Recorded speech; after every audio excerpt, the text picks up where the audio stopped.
আমার love react, তারপরে হলো কেয়ার রিয়েক্ট কার জন্য।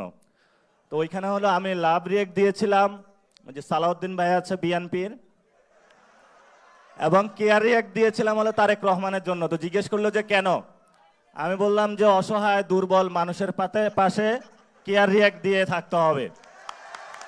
তো সেখানে আমি স্পষ্ট বলেছি, বাংলাদেশের রাজনৈতিক যে তরি আছে বা জাহাজ, এটাতে যিনি ড্রাইভিং সিটে বসেছে সে জানে না বাংলাদেশকে কোথায় নিয়ে যাবে।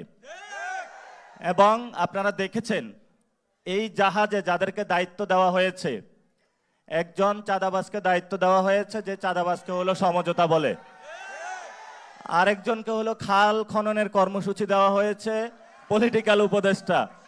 তো আমরা বলেছিলাম ওই যে বলে না যে খাল কেটে হলো কুমির নিয়ে এসে, তো আগে জিয়াউর রহমান খাল কেটেছিলেন বাংলাদেশের উন্নয়নের জন্য, আর এখন তাকে উপদেষ্টা করা হয়েছে, মন্ত্রিত্ব দেওয়া হয়েছে, খাল খনন করতে দেওয়া হয়েছে যাতে ইন্ডিয়ান প্রজেক্টগুলো বাংলাদেশে নিয়ে আসা যায়। লন্ডন থেকে উড়ে এসে জুড়ে বসেছে একজন, বাংলাদেশে বসেছে, আওয়ামী লীগের সাথে আতাত করেছে, বলেছে তোমরা যদি আমাদেরকে ভোট দাও তাহলে আমরা তোমাদের সব অফিসগুলো নিজ উদ্যোগে গিয়ে খুলে দেব।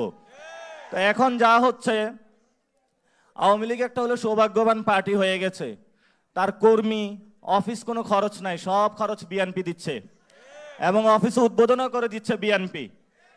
ওইখানে যারা এমপি আছেন তারা আওয়ামী লীগের অফিসের দায়িত্ব